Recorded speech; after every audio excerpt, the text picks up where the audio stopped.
In strutted Lauren, my soon-to-be ex-wife, wearing a red dress that looked like it cost more than my first car and screamed, "I'm the villain in a movie where the protagonist is way too good for me."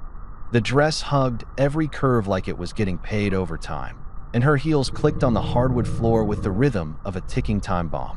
Her hair was done up in one of those fancy updos that probably required a YouTube tutorial and the patience of a saint, and her makeup was flawless in that "I woke up like this, but actually spent 90 minutes on it" kind of way.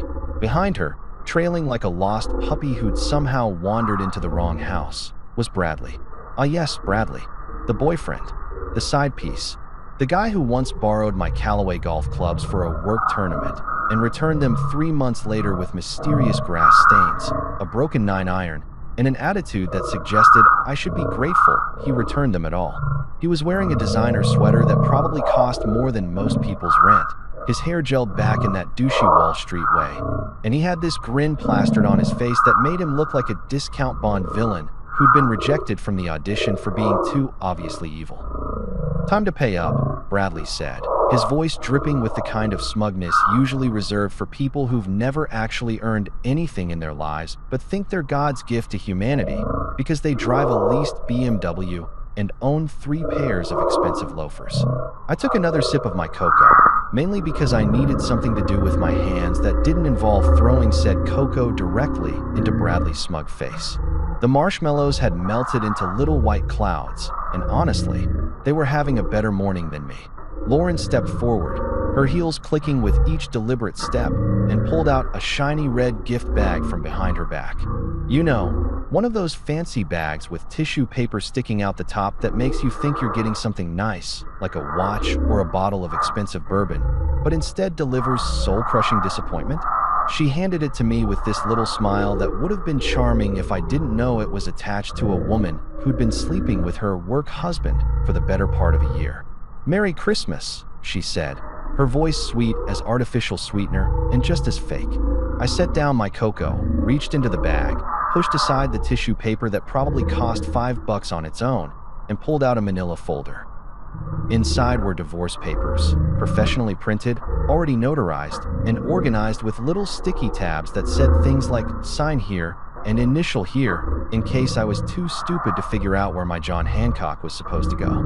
Classy. Really classy, Lauren. Behind me, I heard my sister Jenny's voice from the kitchen, where she'd apparently been watching this whole circus unfold. "Oh, you've got to be kidding me," she muttered, loud enough for everyone to hear. She'd come over early to help with Christmas breakfast, and now she was getting dinner and a show. "On Christmas? Really? That's your move?" Lauren didn't even glance her way. She was too busy staring at me with those ice blue eyes, waiting for the breakdown, the begging, the dramatic scene where I fell to my knees and pleaded for another chance. Bradley stood behind her like some kind of designer-clothed bodyguard, his arms crossed, probably imagining himself as the hero of this story instead of the home-wrecking cliché he actually was. Here's the thing about being married to someone for 7 years. You learn their playbook. You memorize their moves. You know when they're bluffing, when they're serious, and when they've been planning something for months and think they're being clever about it. Lauren thought she had me cornered. She thought this was checkmate. She thought she'd orchestrated the perfect exit, timing it for maximum emotional damage, bringing her lawyer and her boyfriend as backup, probably expecting me to either explode in rage or crumble in despair. Instead, I uncapped my pen, the Mont Blanc she'd given me for our 5th anniversary, back when she still pretended to care, and signed those papers faster than she could say irreconcilable differences. I flipped through each page, initialed every sticky tab, signed the final page with a flourish that would have made John Hancock himself proud, and slid the folder back across the coffee table. The silence that followed could have cooked popcorn. You could have heard a snowflake land outside. Even the fire seemed to stop crackling for a second, like it was holding its breath waiting to see what would happen next. Lauren's confident smile faltered. Just a little. Just enough for me to notice. Bradley's grin slipped too, confusion replacing smugness like a software update he hadn't authorized. Behind them stood Mr. Trent, Lauren's lawyer, a weaselly little man in an expensive suit who probably charged $500 an hour to make people's lives miserable. He was already reaching for his briefcase, probably ready to file these papers before I could change my mind. That's when I stood up, walked over to the Christmas tree, the one I'd put up by myself because Lauren was too busy with work, and pulled out a small silver box with a red ribbon that I'd hidden behind a ridiculous porcelain angel ornament her mother had given us years ago. "Got you something too," I said, handing the box to Mr. Trent, whose confusion was almost adorable in its completeness. He opened it with the cautious movements of a man defusing a bomb, pulled out a single sheet of paper, and read it. I watched his face go through more color changes than a mood ring at a teenager's sleepover. Confusion, recognition, understanding, and finally, the pale white of someone who's just realized they're standing in the middle of a minefield wearing clown shoes. He turned to Lauren, his hands actually shaking, and whispered in a voice that somehow carried through the entire room, "You need to start begging." Now, Bradley blinked like someone had just unplugged his brain and forgotten to plug it back in. What's going on?" "Me?" I just smiled, picked up my cocoa, and took another sip. It was still warm. The marshmallows were perfect. Outside, snow was starting to fall, covering the neighborhood in a blanket of white that made everything look clean and new and full of possibility. Christmas was about to get very, very interesting. You know what's funny about people who think they're smart? They assume everyone else is stupid. It's like a natural law of the universe or something. The more someone brags about their MBA from Yale, the more likely they are to overlook the fine print that's about to absolutely wreck their entire existence. And Lauren? Lauren had 3 degrees, spoke 4 languages, and could negotiate a corporate merger while simultaneously checking her Instagram and ordering a salad with 12 specific modifications. But she forgot one tiny, insignificant, totally irrelevant detail. She married a finance guy. Not just any finance guy, mind you. The kind who reads contracts like normal people read Harry Potter, with intense focus, taking notes, staying up way too late, and muttering, "Oh, that's clever," at random intervals. The kind who actually enjoys tax season because it's like solving a really complicated puzzle where the prize is not going to federal prison.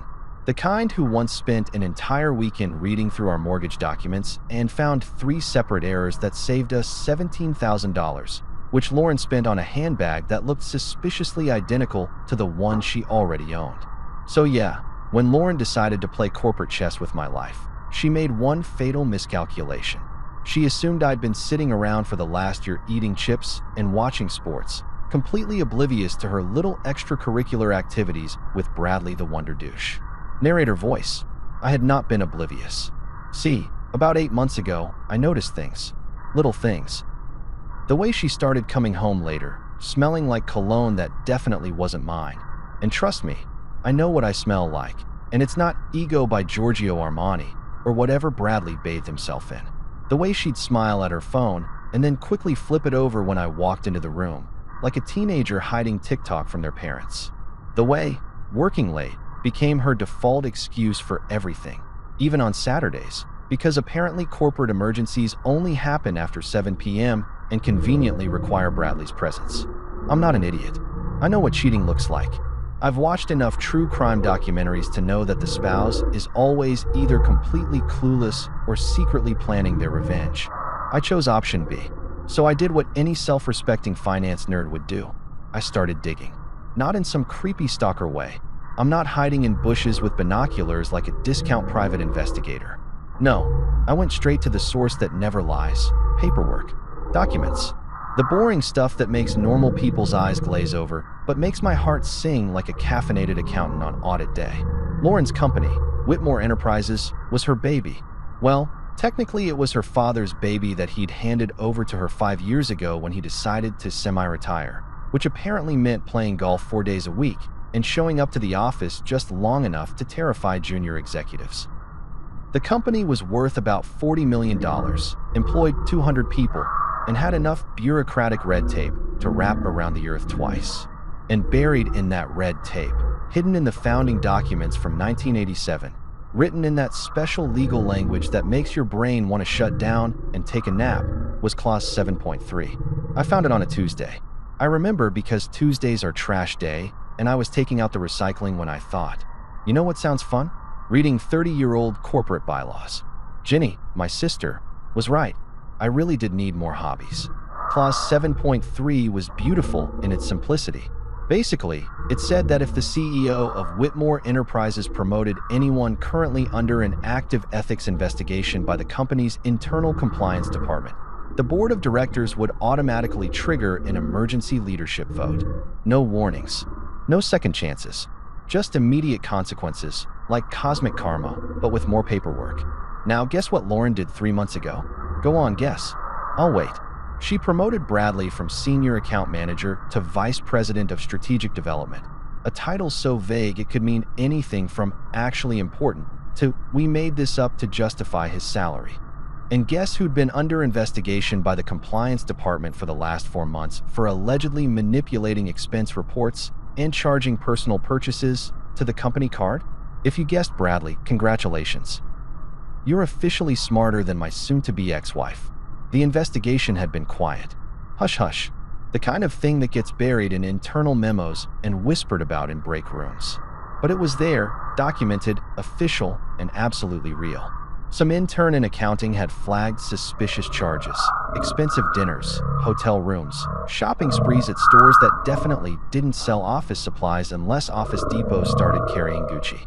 The compliance department had opened an investigation, and Bradley was technically still under review when Lauren decided to promote him. She thought she was being clever. She thought she could push it through before anyone noticed, hide it under the chaos of quarterly earnings and restructuring announcements. She thought she had enough power, enough control, enough daddy's money influence to make problems disappear. She thought wrong. Back in the living room, Bradley was still standing there looking like someone had just explained cryptocurrency to him using only interpretive dance. His mouth was hanging open slightly, which wasn't a good look for him, but was extremely entertaining for me. "I don't understand," he said, which honestly tracked because I don't think Bradley understood most things that didn't involve mirrors or hair gel. "Let me break it down for you," I said, settling back into the couch with my cocoa. "See, when you accepted that promotion from Lauren, you were still under investigation for ethics violations. Specifically, charging $17,000 worth of personal expenses to the company card over 6 months. Romantic dinners, weekend getaways, gifts for people who definitely weren't your wife. Oh wait, you're not married. Gifts for people who were definitely someone else's wife." Lauren's face had gone from confused to pale to slightly green, like a traffic light malfunctioning in slow motion. "How do you?" Room 407 at the Midtown Marriott was a particularly poor choice, by the way. I continued, examining my fingernails like we were discussing the weather instead of her complete professional implosion. "Security cameras in the hallway, Bradley. Really high-quality ones, too. And you checked in under the company account. The company account that I, as Lauren's spouse, technically have partial access to for tax purposes." Whoops. Bradley actually stumbled backward, bumping into an end table and nearly knocking over a lamp that cost more than most people's monthly rent. The lamp wobbled but stayed upright, which was more than I could say for Bradley's composure. Mr. Trent, the lawyer who was supposed to be Lauren's ace in the hole, had pulled out his phone and was frantically trying to dial someone. His hands were shaking so badly, I'm surprised he could even unlock the screen. "Sure, go ahead and call whoever you want," I said cheerfully. "Call the board. Call her father. Call the Pope. But here's the thing, Trent, you can't unsign your own career. That clause is ironclad. Lauren promoted someone under investigation, which means the board has to vote. And when they vote, they're going to find out about the affair, the expense fraud, and the fact that their CEO has been compromising company integrity for some really mediocre office romance." Trent put the phone down like it had suddenly turned into a live grenade. Jenny emerged from the kitchen with a plate of cookies she'd been baking, took one look at everyone's faces, and said, "Well, this is way better than the Crown. Anyone want a snickerdoodle?" I took 2. They were still warm. Christmas was turning out pretty great after all. Let me take you back 3 months, to a time when I still had a shred of hope that my marriage might survive, and I hadn't yet perfected my recipe for the world's most passive-aggressive Christmas revenge. It was September, one of those weird transitional months where you're not sure if you need a jacket or just your existential dread to keep you warm, and I was sitting in the back of an Uber heading toward the one place I'd successfully avoided for the last 2 years, Harold Whitmore's personal study. Now, Harold Whitmore wasn't just Lauren's father. He was the Harold Whitmore, The guy who'd built Whitmore Enterprises from a struggling textile company into a multi-million-dollar corporate empire through sheer force of will, strategic ruthlessness, and what I can only assume was a complete absence of anything resembling human empathy. The man didn't have a heart. He had a quarterly earnings report where his feelings should be. He measured respect in Rolexes, success in stock options, and human worth in how quickly you could read a balance sheet. He'd never liked me. From the moment Lauren brought me home 7 years ago, fresh out of grad school with my finance degree and my optimistic belief that love could conquer all, Harold had looked at me like I was a participation trophy that had somehow wandered into his trophy case full of actual achievements. I wasn't Ivy League enough, wasn't connected enough, wasn't ruthless enough. I actually cared about things like ethics and treating people with basic human decency, which in Harold's world was roughly equivalent to showing up to a business meeting wearing a clown costume. But here's the thing about Harold. He respected order. He respected evidence. He respected anyone who did their homework and came prepared with facts instead of feelings. And boy, did I have facts. The Uber dropped me off in front of his estate in the fancy part of town, where even the trees looked expensive and judgmental. His house was one of those modern architectural nightmares that probably won awards, but looked like someone had stacked a bunch of glass boxes on top of each other and called it art. I'm pretty sure the driveway cost more than my entire college education. His assistant, Margaret, a woman in her 60s who'd been with Harold since the Reagan administration and had probably seen more corporate warfare than actual soldiers, met me at the door. She was wearing a cashmere sweater set that screamed, "I make 6 figures to answer phones and protect my boss from idiots." And she looked at me with the kind of expression usually reserved for unexpected house guests or jury duty summons. "Mr. Whitmore is expecting you," she said, her voice dripping with the kind of professional courtesy that really meant, "I have no idea why he agreed to see you, but here we are." She led me through a house that looked like it had been decorated by someone whose only instruction was make it look expensive and soulless. Everything was white, black, or chrome. The art on the walls was the kind of abstract stuff that could be either worth millions or something a toddler made, and honestly, I couldn't tell the difference. We passed a dining room with a table that could seat 20, a living room with furniture that looked like it had never been sat on, and finally arrived at Harold's study. The study was different. This was where Harold actually lived. Dark wood paneling, leather chairs that had been worn in by decades of important conversations and casual brutality, and bookshelves lined with first editions and corporate history books. Behind a massive mahogany desk sat the man himself, Harold Whitmore, wearing what I can only describe as business casual for Bond villains. Expensive slacks, a cashmere sweater that probably cost more than my car payment, and reading glasses that somehow made him look more intimidating instead of grandfatherly. "Sit," he said, not looking up from whatever document he was reviewing. Not hello, not good to see you. Just sit, like I was a moderately well-trained dog. I sat in the leather chair across from his desk, setting my briefcase down beside me. My hands were sweating.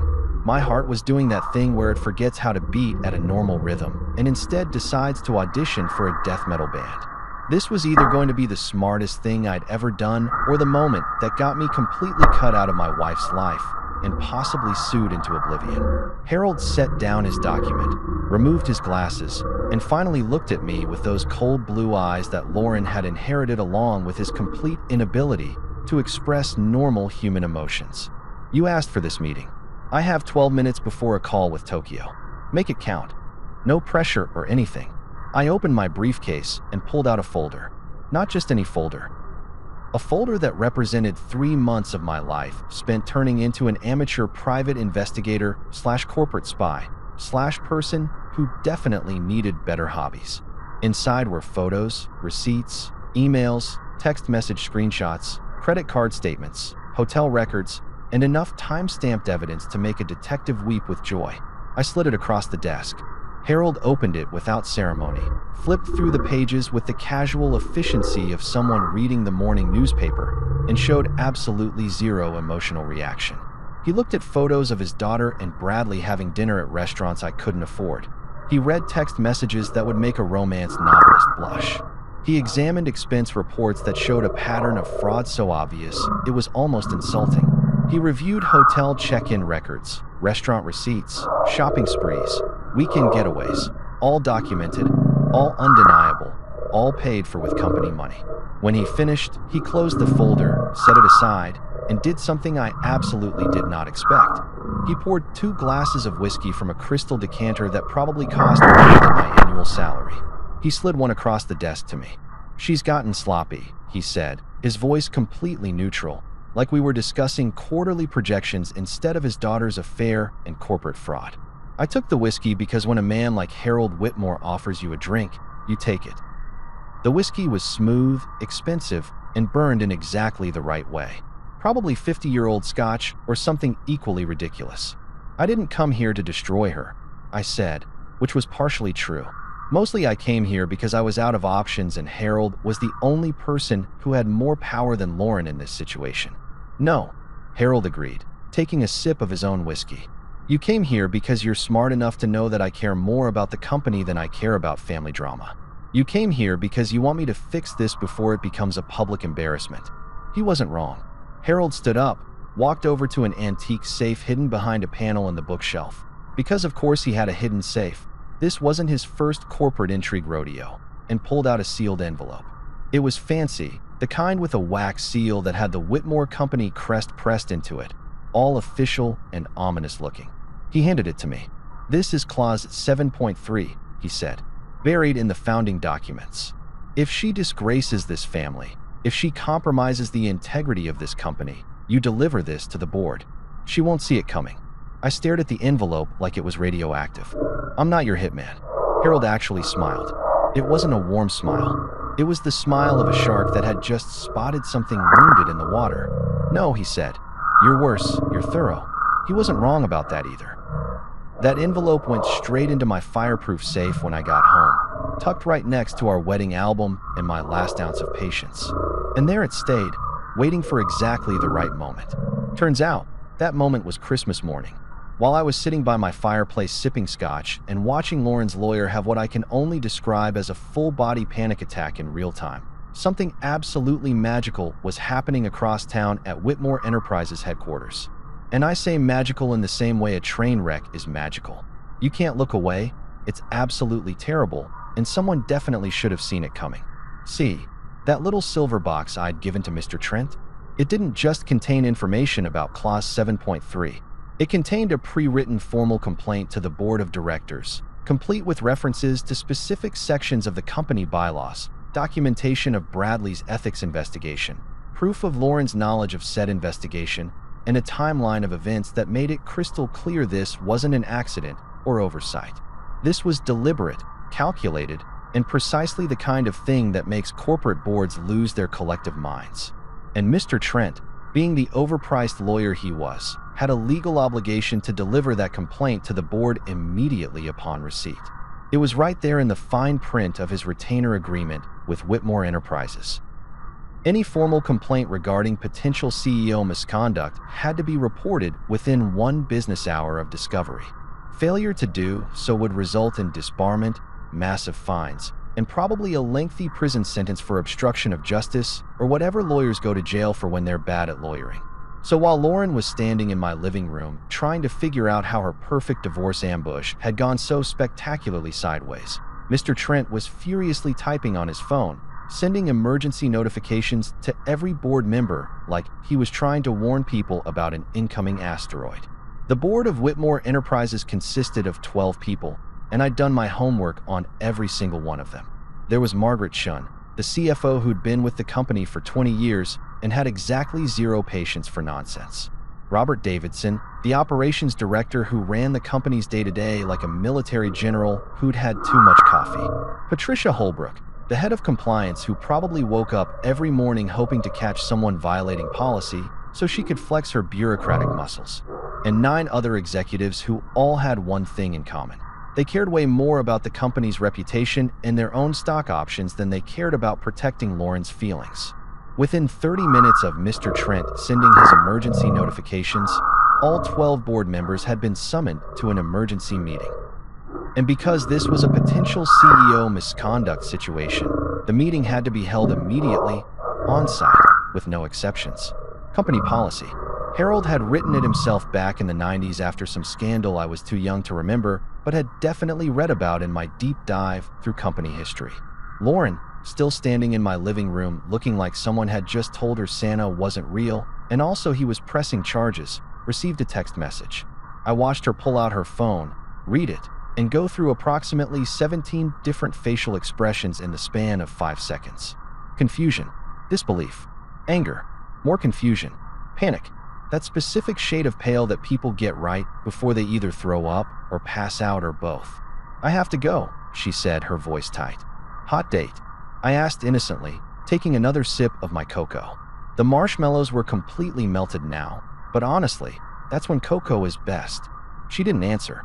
She just grabbed her purse, shot Bradley a look that probably meant something like, "Fix this," or "Why are you so useless?" or possibly both, and practically sprinted out of my house in those ridiculous heels.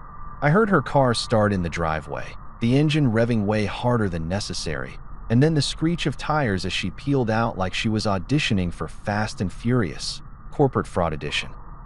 Bradley stood there for another moment, looking like a golden retriever who'd just been told he was a bad boy and didn't understand why. "Should I?" He gestured vaguely toward the door. "Oh, absolutely," I said. "You definitely want to be there for what's about to happen. Front row seats to the apocalypse, buddy. Don't want to miss it." He left too, though with significantly less urgency and way more confusion. Jenny came back into the living room, eating another cookie, and said, "You're kind of terrifying. You know that?" "I prefer thorough," I replied. What I didn't tell Jenny, or Lauren, or Bradley, or anyone, was that I'd also taken the liberty of sending Harold a heads-up text about 3 minutes before Lauren arrived that morning. Nothing detailed, just, "Merry Christmas. Check your board notifications." Harold, being Harold, had probably smiled his shark smile, canceled whatever plans he had for Christmas morning, and headed straight to the office. Because if there was one thing Harold loved more than money, it was order. And if there was one thing he loved more than order, it was watching people face consequences for their actions. By the time Lauren burst through the doors of Whitmore Enterprises headquarters, and I'm assuming she burst because Lauren didn't do anything subtly, the board was already assembled in the main conference room on the executive floor. This wasn't just any conference room. This was the conference room, the one with the massive table made from some endangered tree that was probably illegal to own, the chairs that cost $5,000 each, and the floor-to-ceiling windows that overlooked the city like a supervillain's lair. Harold sat at the head of the table, because of course he did, even in semi-retirement. Even though Lauren was technically CEO, Harold's presence commanded the room like gravity commands planets. He was wearing one of his expensive suits, the kind that cost more than most people's monthly salary, and he had that expression on his face that I'd learned to recognize over the years, the one that meant someone was about to get absolutely destroyed and he was going to enjoy every second of it.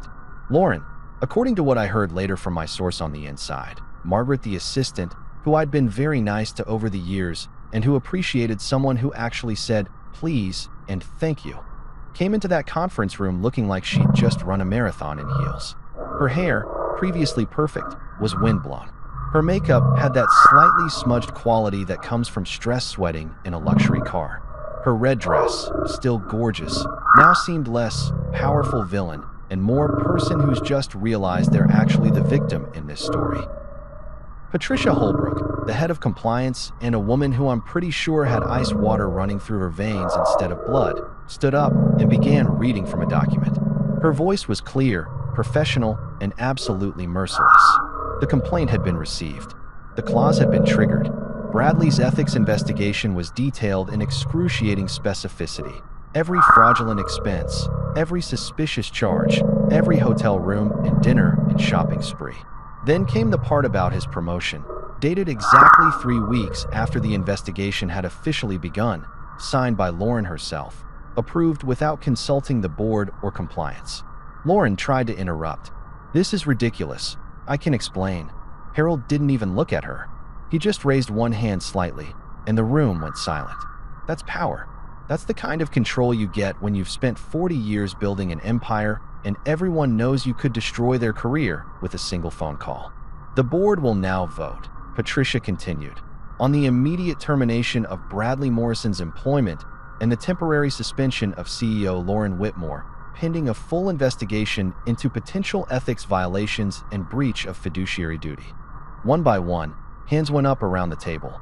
Margaret Chin, up. Robert Davidson, up. Patricia Holbrook, up.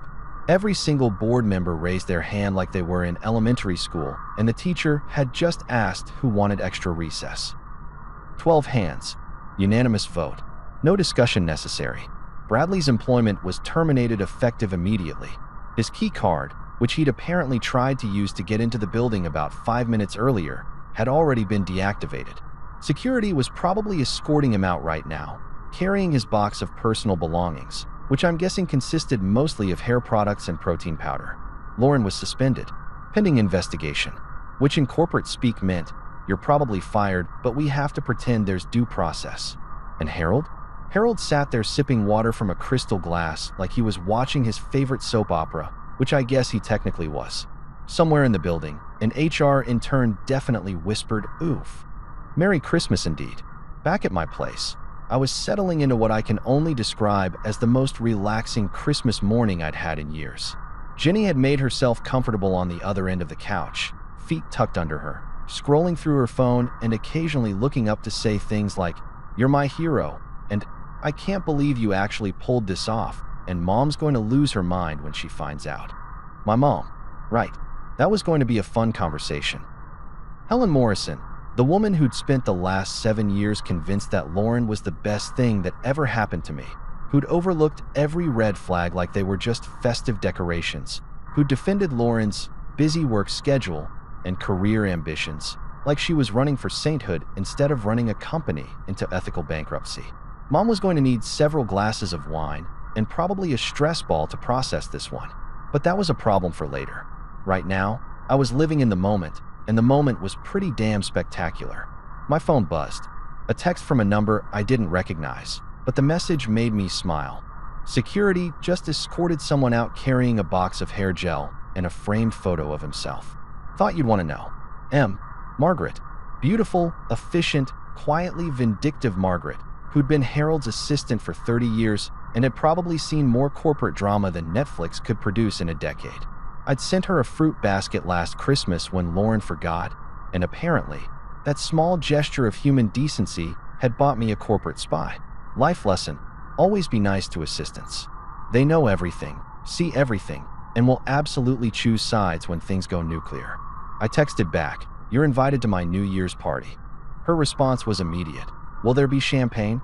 "The expensive kind. I'll bring evidence of expense fraud as a party favor." I genuinely laughed out loud.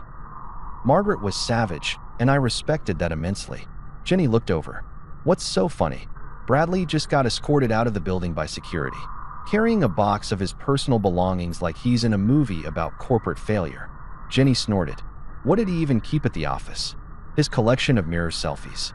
According to my source, hair gel and a framed photo of himself." Of course he had a framed photo of himself. Of course. That man is a walking LinkedIn profile that gained sentience and decided to ruin marriages for fun. She wasn't wrong. Bradley was the kind of guy who probably had business cards made with his gym statistics on them. The kind who used words like synergy and paradigm shift in casual conversation.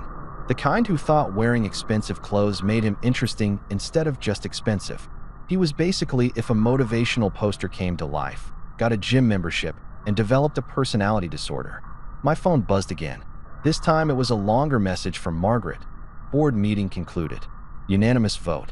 Morrison terminated. L suspended pending investigation. Harold hasn't smiled this much since the merger in '08. She tried to argue. He literally turned his chair around and looked out the window. Patricia Holbrook gave her the full compliance lecture. I think she's crying in her car now. Part of me.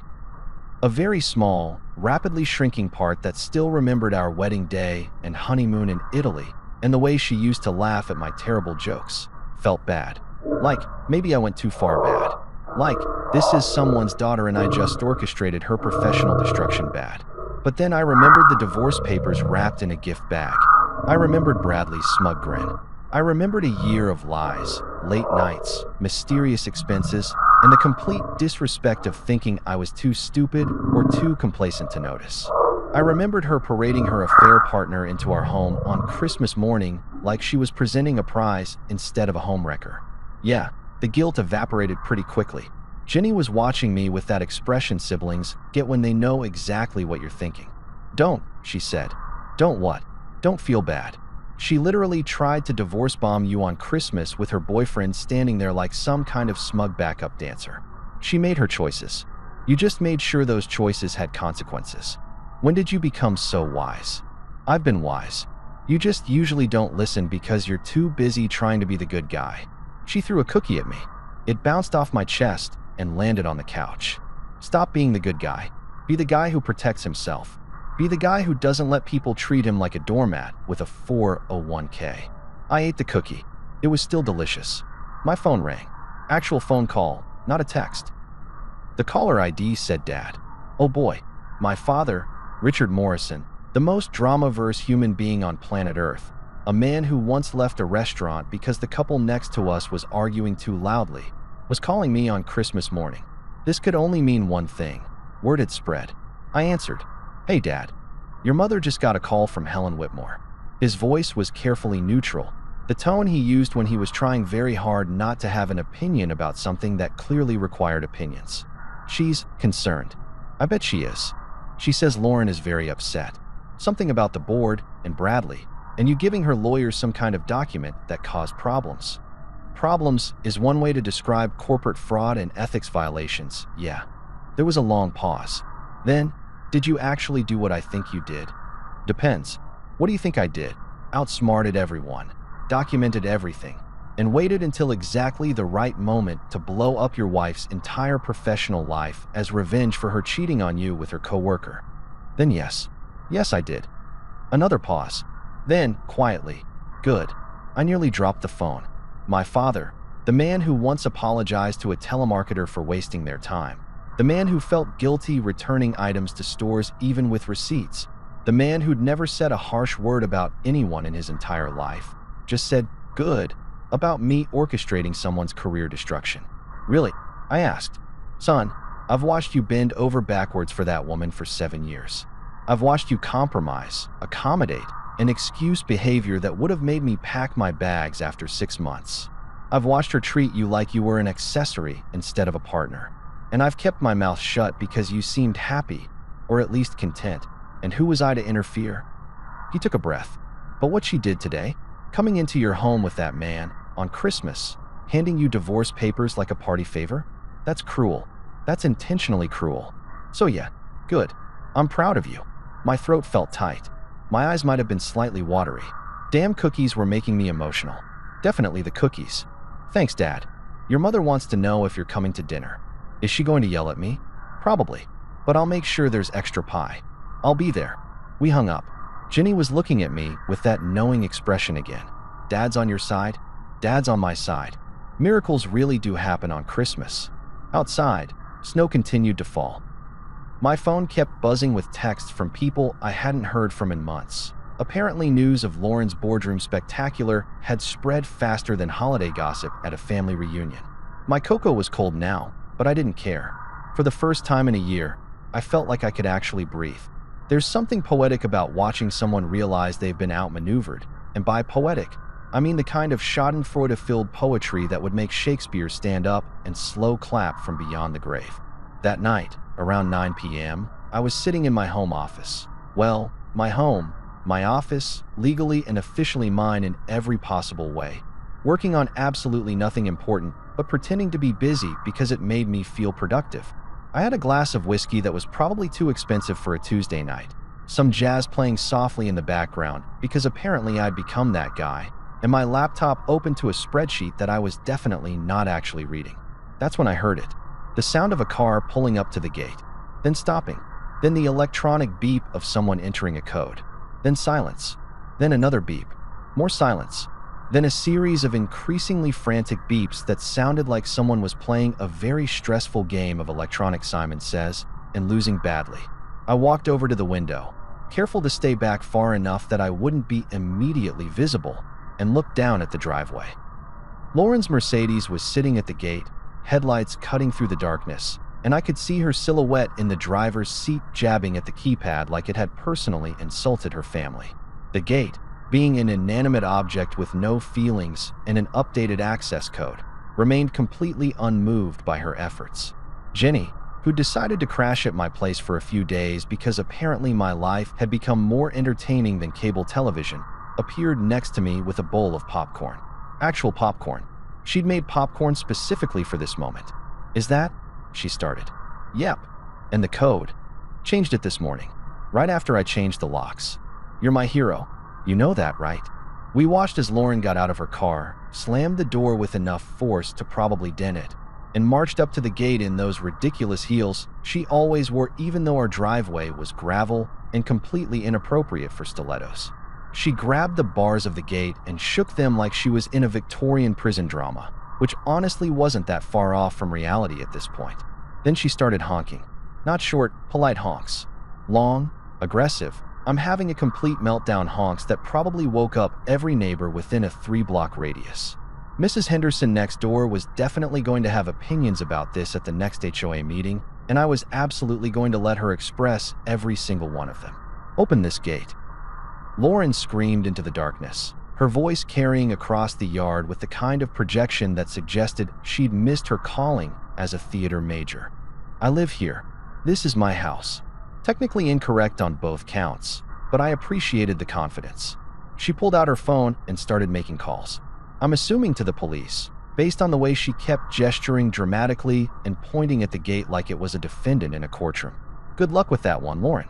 I'd already called the non-emergency line earlier today to give them a heads up that my soon-to-be ex-wife might show up and cause a scene, and the very nice officer I'd spoken with had made a note in their system that this was a civil property dispute and she had no legal right to access the premises. I'd also emailed them a copy of the deed, the divorce papers, and a timeline of events, because when you're going to do something, you might as well do it thoroughly. After about 20 minutes of honking, screaming, threatening, and generally behaving like someone who'd never heard the word consequences before, Lauren finally seemed to notice the box sitting on the front porch. I'd left it there earlier, right where she couldn't miss it, wrapped up in brown paper like a sad little care package from the universe's karmic distribution center. She abandoned her car, engine still running, doors still open, headlights still on like a beacon of poor life choices, and climbed over the gate. Climbed over it, in a designer dress and heels, which was honestly impressive from a pure athletic standpoint, even if it completely destroyed any remaining dignity she might have had left. Jenny whispered, "Should we be recording this? Security cameras are already on it. I upgraded the system last month. 4K resolution, night vision, the works. You're terrifying. I prefer prepared." Lauren landed on the other side of the gate with all the grace of a baby giraffe learning to walk, stumbled, caught herself, and then marched up to the porch. She grabbed the box, ripped it open, and started pulling out the contents like she was defusing a bomb, but had forgotten all her training. 2 dresses. Not her favorites, not her designer pieces, just 2 random dresses from the back of the closet that she probably forgot she owned. A toothbrush. A single toothbrush, still in its package, the cheap kind you buy at gas stations when you forget to pack for a trip. And a picture frame from years ago. The 3 of us at some company event where we'd all pretended to be a happy family. Me, Lauren, and Harold, smiling for the camera like we weren't all secretly miserable. The glass on the frame was cracked, right down the middle, splitting the image in half. I dropped it earlier, completely by accident, and then looked at the crack and thought, yeah, that's about right. So I left it. Lauren stared at that frame for a long moment, and even from the window, I could see her shoulders start to shake. Whether it was rage or sadness or just the cold December wind, I couldn't tell and honestly didn't particularly care. That's when she noticed the envelope taped to the door. She ripped it off, opened it with shaking hands, and pulled out the papers inside. Our prenup, the one she'd insisted on. The one her fancy lawyers had drafted specifically to protect her assets, her company shares, her family money. The one she'd made me sign while bragging about how smart she was for thinking ahead and protecting what's mine. I'd gone through it last week with a yellow highlighter and annotated every single clause, every protection she'd added, every stipulation she'd insisted on, every little legal landmine she'd buried in there thinking she was being clever. Clause 3.2. In the event of infidelity, the offending party forfeits all claims to shared assets. Her handwriting in the margin from years ago. Just being thorough. Smiling face with smiling eyes. Clause 7.1. All property purchased with funds from one party remains sole property of that party. Her note. This protects both of us. Clause 12.5. In the event of divorce, each party retains only what they brought into the marriage plus documented individual earnings. Her addendum. Fair is fair. She protected herself right into having absolutely nothing. I watched her read through the pages, watched her face go from confused to horrified to that special shade of pale that people get when they realize they've played themselves. She used to say, "I just want what's fair," every time we'd argue about money or assets or whose name should go on which account. Good news, Lauren. That's exactly what you got.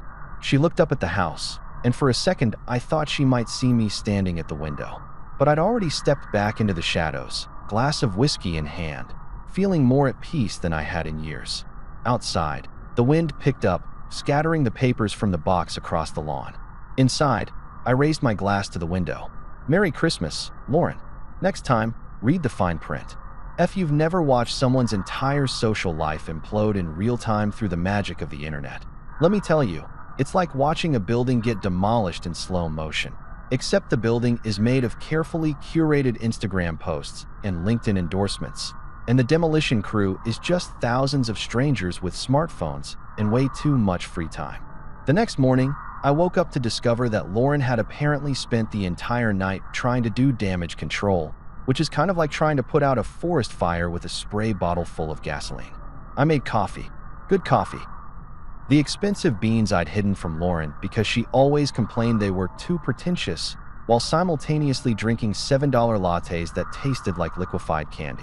I settled into the couch with my laptop, prepared to do absolutely nothing productive, and opened Twitter, or X, or whatever Elon was calling it this week. And holy hell, the internet had been busy. Apparently, while I'd been sleeping the peaceful sleep of the righteously vindicated, Lauren had been calling everyone. And I mean everyone. Old friends from college who she hadn't spoken to in years. Coworkers who'd probably been avoiding her calls even before the scandal. Distant relatives who only showed up to family events for the free food. Her sister Emma, who'd blocked her number 6 months ago after some argument about a borrowed necklace that never got returned. Lauren was burning through her contact list like it was a limited time clearance sale, and she needed to hit every store before they closed. The problem? Nobody was picking up. It was like watching someone try to make a phone call during the apocalypse and slowly realizing that maybe, just maybe, all the towers were down and they were completely alone. Loyalty, as it turns out, has office hours. And those office hours definitely don't include 3 a.m. panic calls from someone whose entire life just exploded due to their own poor choices. Around 10 a.m., according to the timestamps I was now obsessively checking because my life had apparently become a full-time spectator sport, her best friend Monica finally responded. Not with a phone call, because that would require actual human interaction and potential emotional labor, but with a text message that got immediately screenshotted and shared approximately 8,000 times across various platforms. The text, which I saw on Twitter before it probably even finished sending on Monica's phone, said, "Girl, your Slack messages are everywhere." Short, simple, devastating.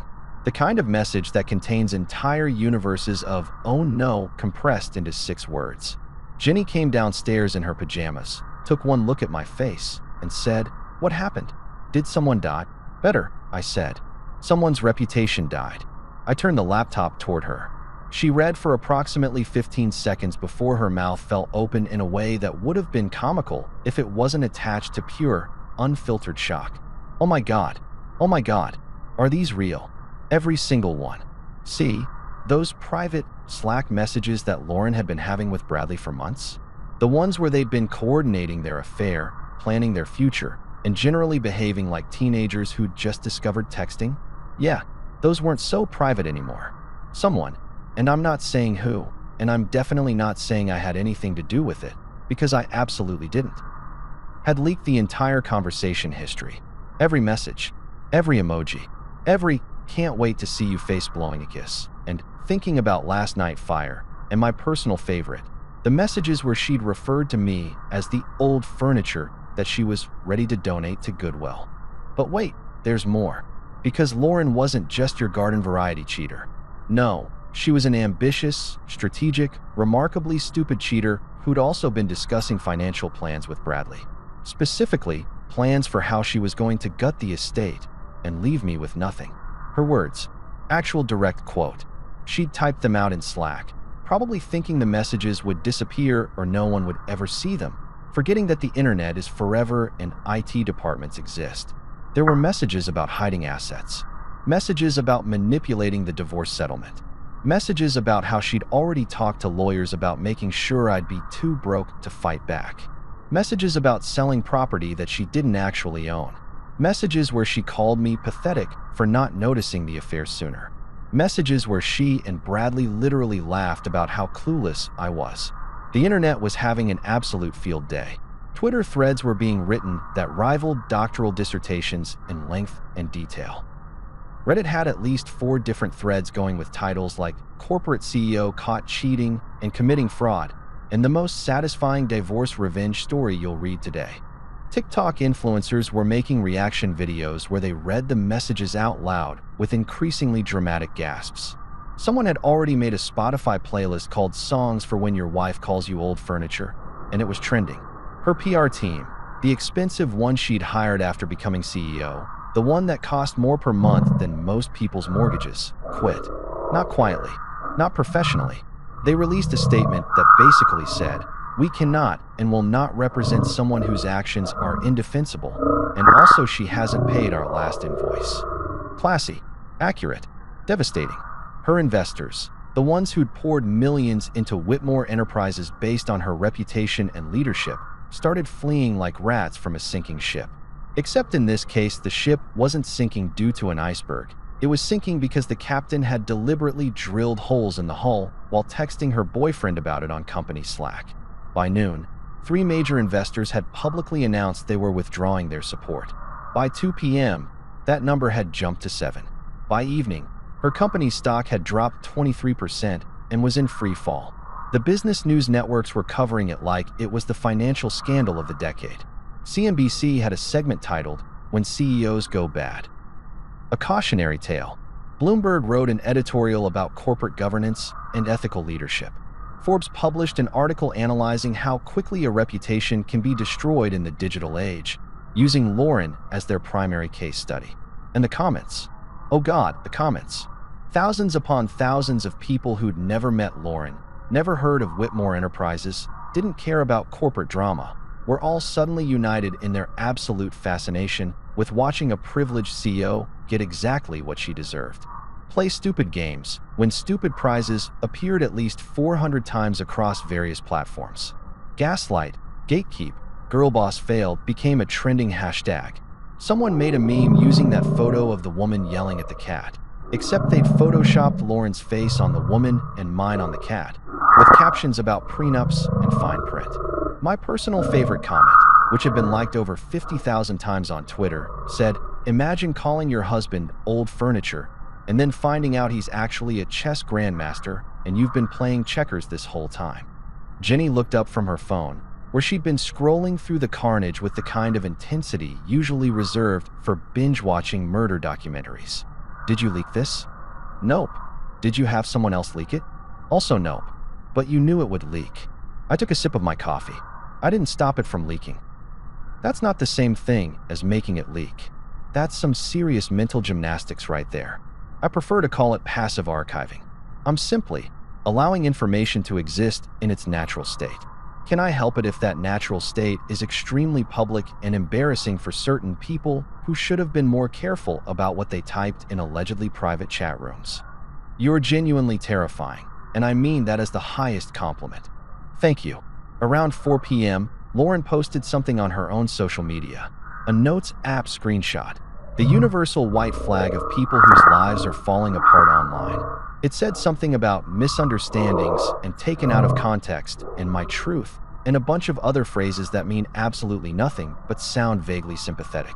The internet's response: "Girl, we have the screenshots. All the screenshots." By evening, that post had been deleted. Her Twitter account went private. Her Instagram disappeared entirely.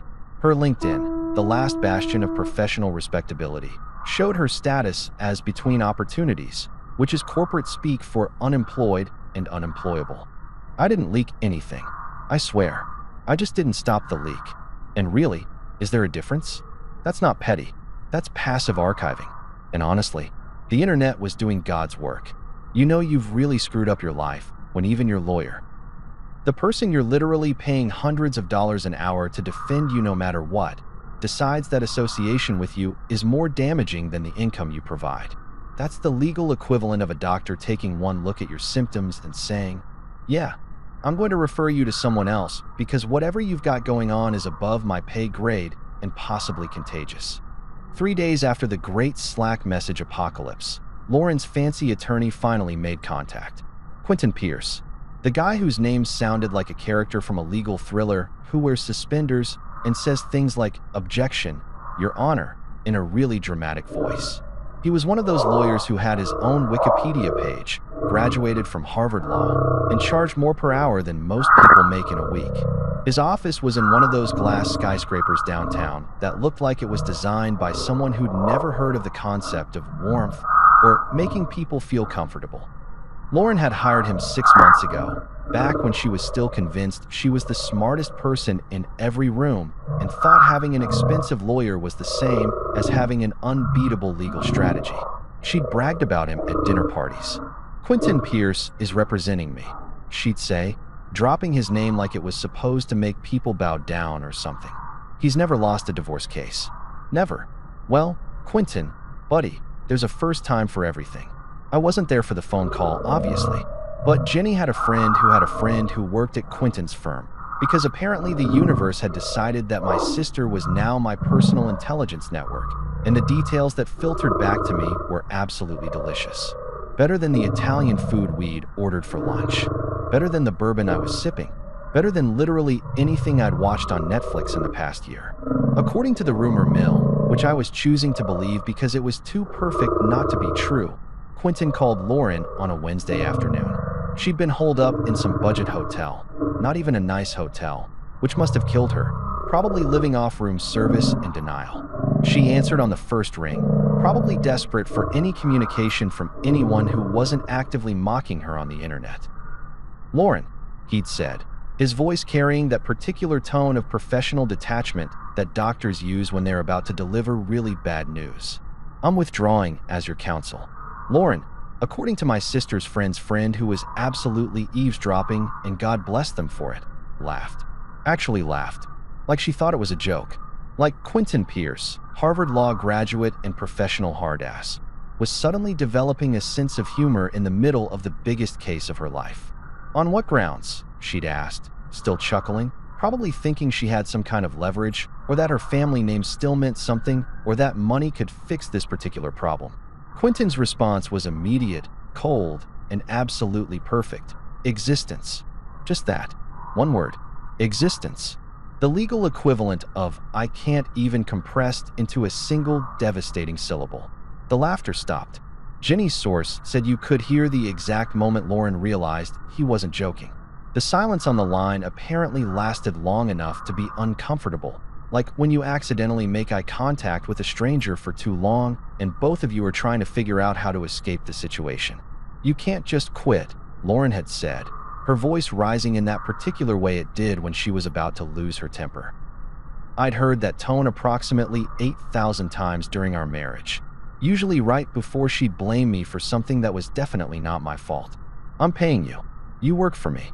"Correction," Quentin had replied, and I'm imagining him sitting in his expensive office chair, looking out at the city skyline, completely unbothered by her escalating panic.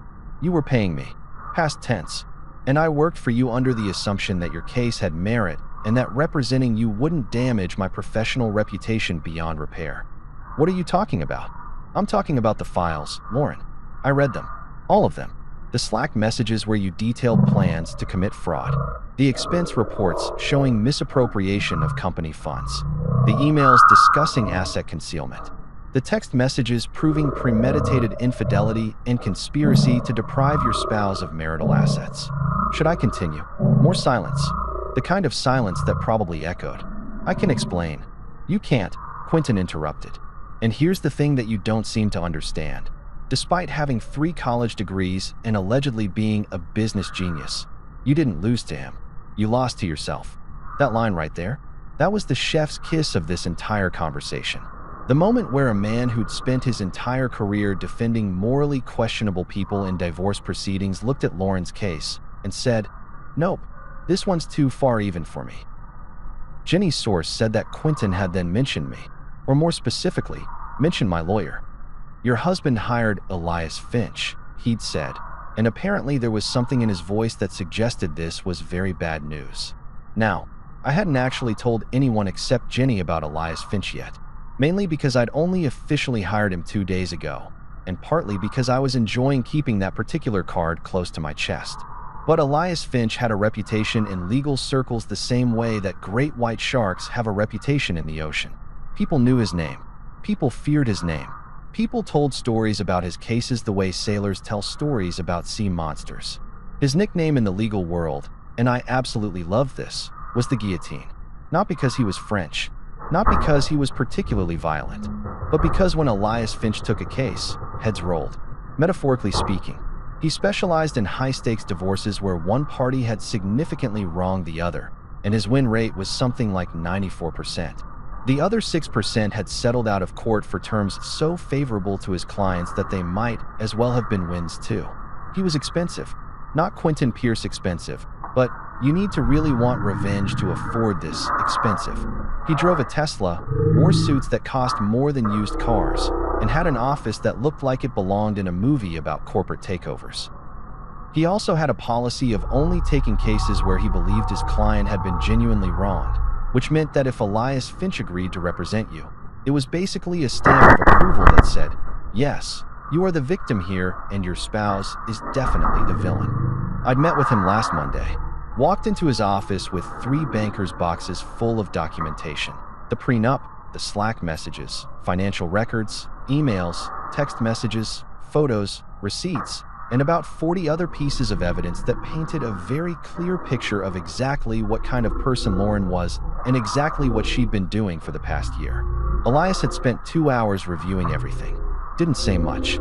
Just read, made notes, occasionally raised his eyebrows or made small sounds of interest.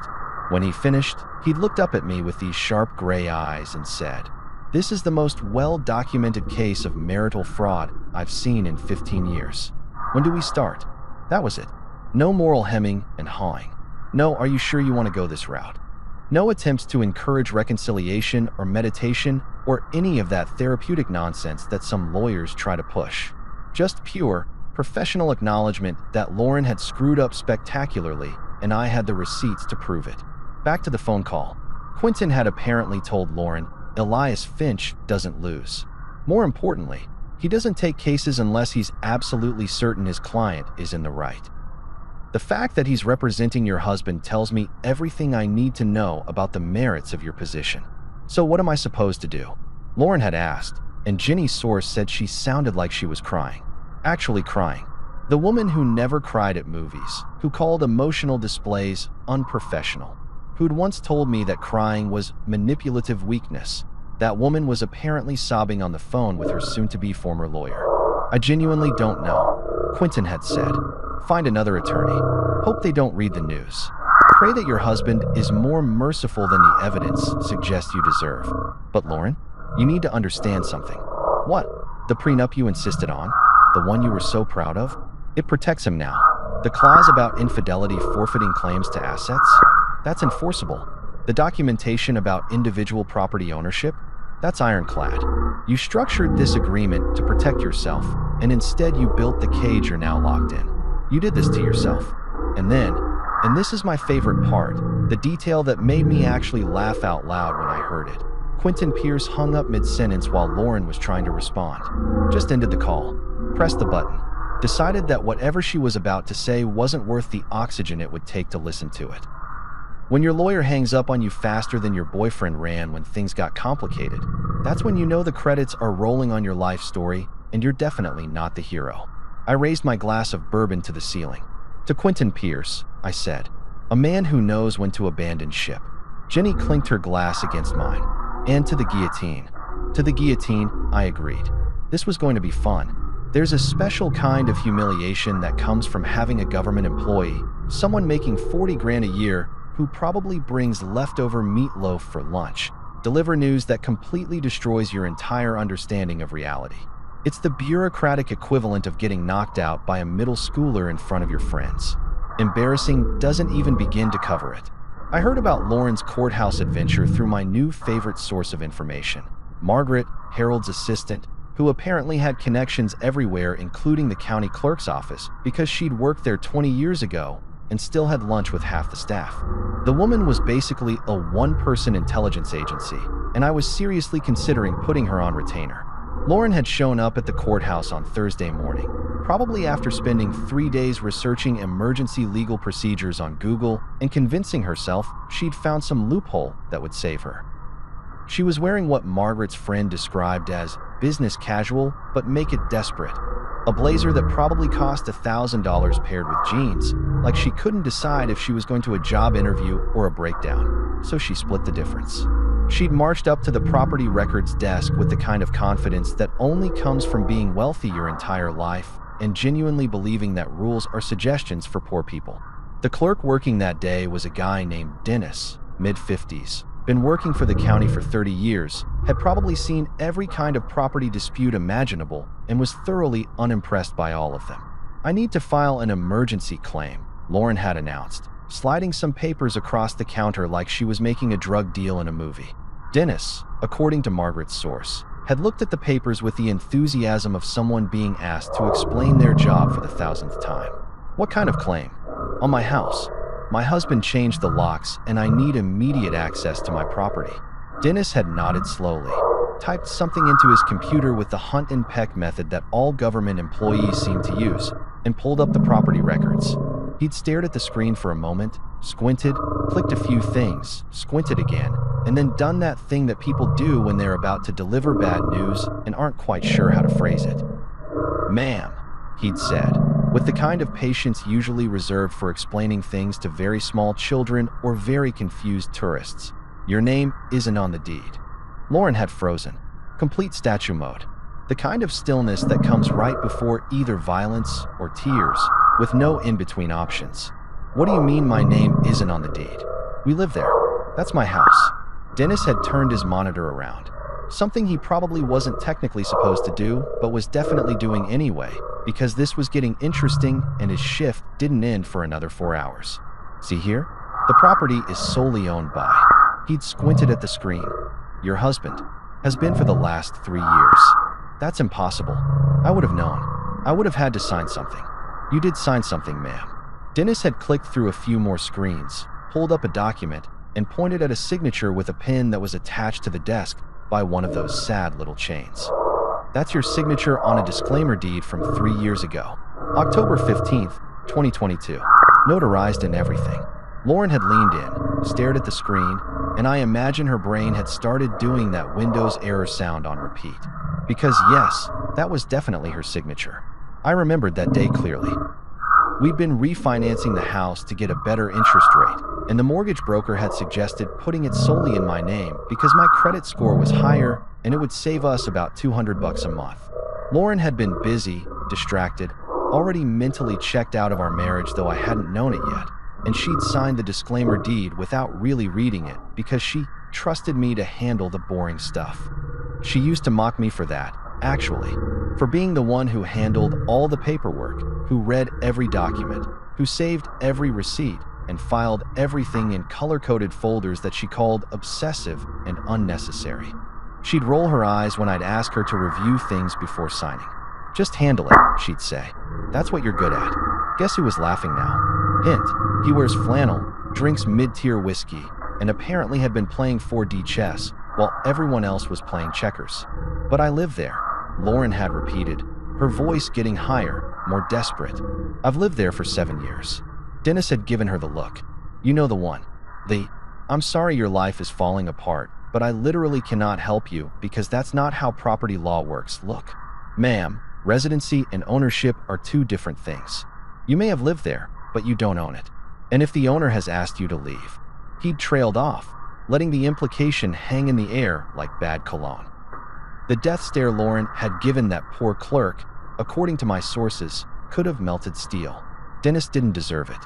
He was just a guy doing his job, reading the records, following the law. But Lauren looked at him like he'd personally orchestrated her downfall, instead of just being the messenger delivering the news that she'd orchestrated it herself. She'd left the courthouse looking, in Margaret's friend's words, like someone had just deleted her from Google and she was only now realizing she existed. I was home when I got the text with this story, sitting in my office, working on absolutely nothing, drinking coffee that was too good for a Thursday afternoon. I read through the whole thing twice, smiled, and sent Margaret a message. Remind me to send you another fruit basket. Her response, make it wine this time. Done deal. If you've ever wanted to know what psychological warfare looks like when it's wrapped in expensive stationery and delivered with perfect timing, let me paint you a picture. It was exactly 2 days after Lauren's humiliating courthouse experience, and she'd been living in a Holiday Inn Express. Not even a nice hotel, just one of those budget chains with continental breakfast and wallpaper that looks like it was designed by someone who'd never seen colors in real life. The kind of place where the pillows are flat, the shower has exactly 2 water pressure settings, trickle and assault. And you can hear your neighbor's entire life stories through walls made of what I'm pretty sure was cardboard and prayers. Margaret had texted me Lauren's location about an hour after she'd checked in, along with the room number, because apparently Harold's assistant had decided that her true calling in life was being my personal private investigator. I didn't ask how she'd gotten this information. Some questions are better left unanswered, especially when the answers probably involve security camera access and friendly relationships with hotel staff who were bored and loved drama. I'd spent 2 days planning this next move. Not because it was complicated, it really wasn't, but because timing is everything, and I wanted this to land at exactly the right moment. Too early, and she'd still have fight left in her. Too late, and she'd already be numb to the hits. But right now? Right now, she was in that perfect sweet spot of desperate, confused, and still clinging to the hope that maybe things could be salvaged. Time to crush that hope like an empty beer can. I'd gone to one of those fancy stationery stores, the kind where they sell paper that costs more per sheet than most people spend on lunch. The kind of place where everything is in cursive and the employees look at you like you're personally offending them by touching things with your peasant hands. I'd bought a deep green envelope. Not Christmas green, but that rich, expensive-looking forest green that screamed important correspondence from people who matter.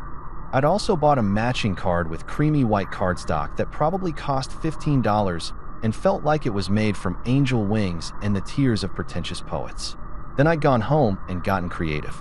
The photo was the centerpiece of this little psychological operation. I'd taken it 3 days ago, right after Lauren's life had started its spectacular downward spiral. It showed me our son Marcus, who'd been surprisingly cool about the divorce once I'd explained that his mother had been lying to everyone, and Harold, all standing in front of the house. Our house. My house. The house that Lauren no longer had any claim to, despite having lived there for 7 years. We were smiling. Real smiles, not those fake say cheese smiles that people do for obligatory family photos. Marcus was in the middle, wearing his college hoodie, looking happy in that way that kids look when their parents aren't forcing them to pretend everything is fine. Harold was on his right, wearing one of his expensive cashmere sweaters, looking more relaxed than I'd seen him in years. And I was on Marcus's left, casual in jeans and a flannel shirt, holding a cup of coffee and genuinely enjoying the moment. It looked like a Christmas card. It looked like family. It looked like everything Lauren had thrown away. Below the photo, I'd written in my best handwriting, and I'd practiced this like I was taking a penmanship class, because presentation matters. Thank you for the gift. We've moved on. Simple, clean, devastating. But I wasn't done, because why send one knife when you can send two? The second page was a legal notice, professionally printed on law firm letterhead from Elias Finch's office. It informed Lauren Whitmore that she had been formally removed from the Whitmore Family Trust, effective immediately. No inheritance, no future claims, no board seat on any family companies, not even her name left on the official documents. She'd been erased from the family legacy like a typo in a corporate memo. Harold had signed it himself. I'd watched him do it, sitting in his study with that shark smile, using his Mont Blanc fountain pen that probably cost more than my first car. He'd looked at the document, looked at me, and said she chose poorly. I don't reward poor choices. I'd slid everything into that beautiful green envelope, sealed it with one of those wax seals that I bought specifically for this purpose. Because if you're going to be dramatic, commit to it, and addressed it to Lauren Whitmore, room 237, Holiday Inn Express. I'd driven to the hotel myself, parked in the back lot where the security cameras had a blind spot. Thanks again, Margaret, for that information, and walked up to the second floor like I belonged there. Room 237 was at the end of a hallway that smelled like cleaning products and regret. I could hear a TV playing in one of the nearby rooms, some talk show with a laugh track that sounded canned and desperate. Lauren's room was quiet. Either she was out, or she was inside having an existential crisis. Either way worked for me. I'd knelt down, slid the envelope under her door with the care of someone delivering something precious, and then walked away. Didn't wait around. Didn't knock. Didn't make it dramatic. Just delivered the message and left. Because sometimes the scariest thing isn't the monster jumping out at you. It's finding something terrible waiting for you when you least expect it. According to Margaret, who apparently had sources everywhere, including possibly the FBI, Lauren had returned to her room about 20 minutes later. She'd been carrying takeout from whatever sad restaurant was nearby that delivered to hotels. Probably something depressing like lo mein that had gotten cold during transport, eaten with plastic forks while sitting on a bed that sagged in the middle. She'd almost stepped on the envelope, literally almost walked right past it. But that green color caught her eye, because expensive stationery has a way of demanding attention even when you're exhausted and defeated and possibly contemplating whether wine for dinner counts as a meal. Margaret's source said Lauren had picked it up like it might explode, which honestly wasn't that far off from reality. Psychological explosions count as explosions. She'd opened it standing in the doorway, probably because some part of her brain knew that whatever was inside wasn't going to be good news, and she wanted the option to flee. The photo apparently hit her first.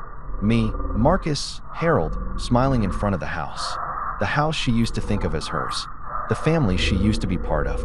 The life she'd gambled away on an affair with a guy whose greatest accomplishment was having really good hair. Then she'd read the message. Thank you for the gift. We've moved on. Then the legal notice. Removed from the family trust.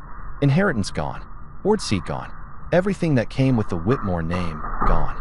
Margaret's source, who I was starting to think might actually be the hotel's cleaning staff, because how else would they know this, said Lauren had stood there for a full minute just staring at the papers. Not crying. Not screaming. Just staring, like her brain was buffering and couldn't quite process what she was seeing. Then she'd gone into her room and closed the door. The source couldn't tell me what happened after that, but honestly, I didn't need to know. The silence was louder than any reaction could have been. Back at home, I was settling into the couch with a glass of wine. The good stuff from Harold's private collection that he'd given me as a welcome to the family, the actual family gift, when my phone buzzed. A text from Harold, document delivered and received. Well played. I texted back, learn from the best. His response, damn right. Marcus came downstairs, grabbed a soda from the fridge, and flopped onto the recliner. Did you send it? Sent it. Think she'll call. If she does, I won't answer. He nodded, understanding in that way that kids do when they've watched their parents' marriage fall apart and have chosen sides. Good. She made her choices. Time for consequences. Smart kid. Gets it from his father. Outside, snow was falling again, covering everything in fresh white powder. The house was warm. The fire was crackling. Life was pretty damn good. Lauren used to call herself the future of the family. Now she wasn't even a footnote in their history. Turns out, actions have consequences. Who knew? New Year's Eve has always been one of those holidays that's either absolutely magical or completely depressing, with no middle ground. You're either at the best party of your life, kissing someone at midnight while fireworks explode and champagne flows, or you're sitting alone watching the ball drop on TV while eating leftover Chinese food and contemplating your life choices. This New Year's Eve, this one was shaping up to be somewhere in between, which honestly was fine by me. I'd had enough drama for 1 year. One lifetime, really. I was at home, deliberately staying low-key, when I got the text from Marcus. Mom just showed up at Grandpa's. This is gonna be good. Want me to live stream it? I laughed, texted back, tempting but no, and then immediately reconsidered and added, actually keep me updated. Because yeah, I'm petty. We've established this. I'd embraced it. Being petty was my New Year's resolution for the year that was ending, and I'd absolutely crushed that goal. Lauren, apparently having spent the last week cycling through all 5 stages of grief, plus a few bonus stages that psychologists haven't named yet, had decided that New Year's Eve was the perfect time to confront her father. Because nothing says healthy coping mechanisms, like barging into your estranged parents' mansion on a major holiday to demand explanations for consequences that you yourself caused. According to Marcus, who was there because Harold had invited him for dinner, a fact that probably drove Lauren even more insane when she found out. She'd arrived around 8 p.m. Not called ahead, not asked permission. Just showed up at the gates, somehow got through. Marcus thought maybe she'd climbed the fence again, which would be the second time in 2 weeks, and honestly impressive from a cardio standpoint, and stormed into the house like she was storming the beaches of Normandy. Harold had been in his study, doing what Harold did best, sitting in an expensive chair, drinking expensive tea, and radiating the kind of calm power that comes from knowing you've already won before the fight even started. You gave him everything. Lauren had apparently screamed, not even bothering with pleasantries or hello or any of those social niceties that normal people use when entering rooms. Just straight to the accusations, volume at maximum, emotional regulation at 0. Harold, according to Marcus, who was texting me updates like he was a sports commentator, had calmly poured himself more tea. Not regular tea. That fancy loose-leaf stuff that costs $50 an ounce and requires special pots and specific water temperatures. He'd taken his time with it too, letting the silence stretch out while Lauren stood there shaking with rage. "No," Harold had finally said, his voice quieter than hers, but somehow carrying more weight. "You gave him everything." Classic Harold. The man could destroy you with a single sentence and never raise his voice. Lauren had apparently tried to argue, tried to explain, tried to justify everything that had happened like it was all some big misunderstanding instead of a series of calculated decisions that had backfired spectacularly.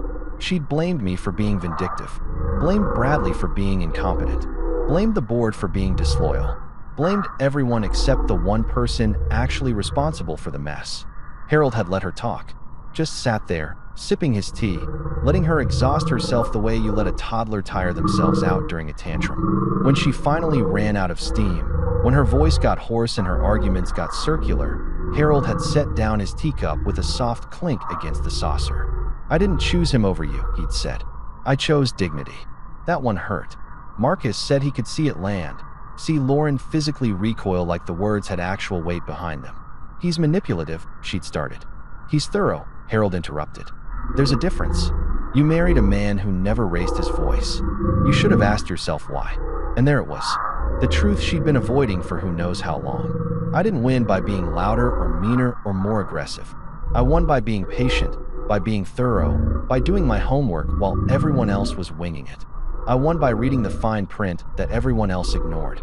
I won by understanding that silence isn't weakness, it's strategy." Lauren had stood there shaking, Marcus reported, probably realizing the truth for the first time. She hadn't been destroyed by some elaborate revenge plot.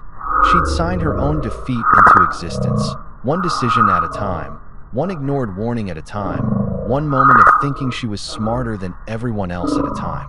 Harold had taken another sip of tea. "You're welcome to stay for the countdown," he'd said, "but I suspect you'd rather not." Lauren had left, didn't say goodbye to Marcus, didn't apologize, just turned and walked out of that mansion for what was probably the last time, her heels clicking on marble floors that echoed with finality. Marcus texted, "She's gone. Grandpa says Happy New Year, and also he's investing in your business idea." I smiled.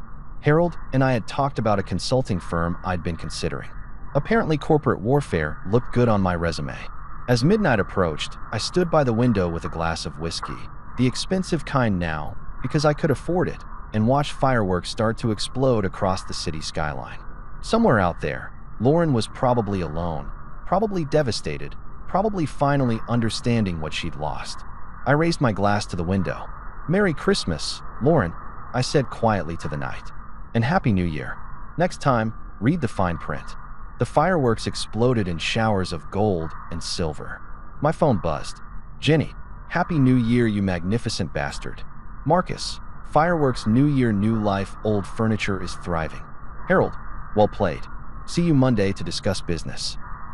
I smiled, took the final sip of whiskey, and watched the old year burn away in brilliant light. Turns out, sometimes the good guy does win. He just has to be willing to read the contract first.